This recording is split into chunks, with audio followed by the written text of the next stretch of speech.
The International Day for the Elimination of Violence Against Women, marked every 25 November, was declared by the United Nations to raise global awareness about violence against women and girls and to inspire action to end it. The day also highlights all forms of violence, including domestic abuse, rape, sexual harassment, harmful cultural practices, trafficking, and conflict-related violence. It marks the beginning of the Unite campaign for November 25, December 10, a global 16 days activism initiative that will conclude on International Human Rights Day. The 2025 Unite campaign, titled Unite to End Digital Violence Against Women and Girls, aims to engage all sectors of society in action.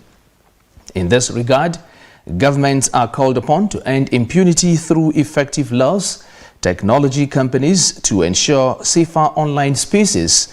Donors are invited to support feminist organizations, and every individual is encouraged to make their voice heard and support survivors. Newsday correspondent Zainab Umar tells us more on the dangers of violence against women in this report.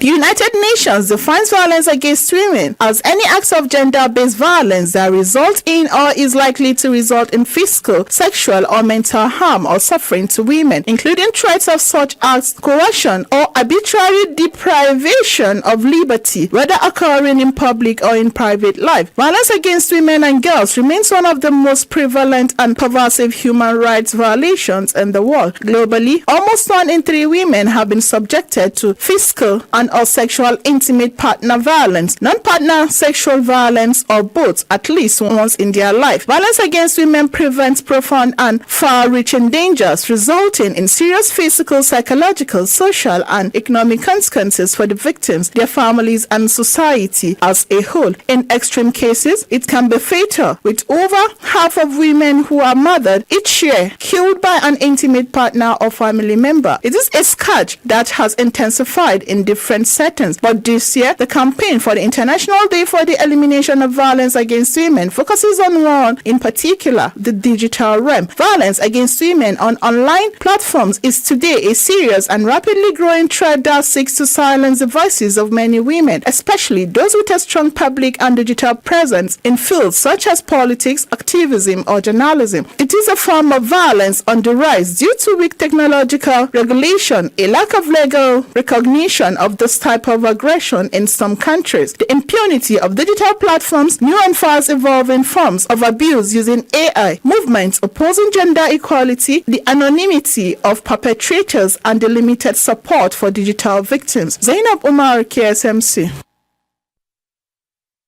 Thank you, Zainab Umar, for this report. And to help us unpack the issues, the legal frameworks, and the responsibilities we all share in ensuring safety, justice, and dignity for women elsewhere, we are being joined by Barrister Mariam Marwa Abdu, the Executive Director of Women and Children's Right and Empowerment Foundation. Barrister, you're welcome to Newsday. Thank you for having me.